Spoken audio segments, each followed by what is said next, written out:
ताज़ा घडामोडी पाहण्यासाठी आमच्या चॅनलला सबस्क्राईब करा, लाईक करा, शेअर करा आणि बेल आयकॉनला प्रेस करा. A7 न्यूजमध्ये आपले स्वागत. मीरा कदम यांना रणरागिणी नॅशनल अवॉर्ड. वेद फाउंडेशन आयोजित रणरागिणी नॅशनल अवॉर्डसाठी मीरा धनराज कदम यांची निवड करण्यात आली आहे. वेद फाउंडेशनच्या अध्यक्षा स्वातीताई मोराळे यांनी ही माहिती दिली असून मीराताईंचे अभिनंदन केले आहे. मीरा धनराज कदम यांचे सामाजिक कार्य उल्लेखनीय आहे.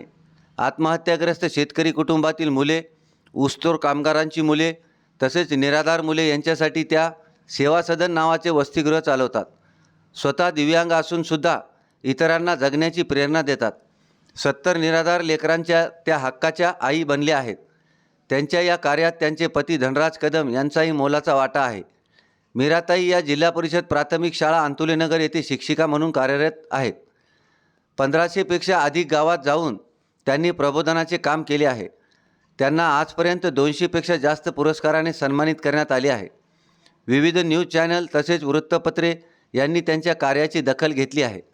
आत्महत्याग्रस्त कुटुंबात, दिव्यांग कुटुंबात तसेच शहीद कुटुंबात दरवर्षी त्या दिवाळी साजरी करतात. अनेक किशोरवयीन मुलींच्या मेळाव्यात तसेच महिलांच्या मेळाव्यात त्यांनी अनमोल मार्गदर्शन केले आहे. मीराताईंचे कार्य समाजाला एक दिशा देणारे कार्य आहे.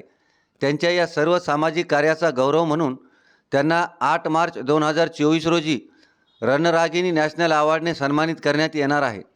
शिवाजीराव देशमुख सभागृह, रामलीला मैदान, हिंगोली येथे हा पुरस्कार वितरणाचा सोहळा पार पाडणार आहे.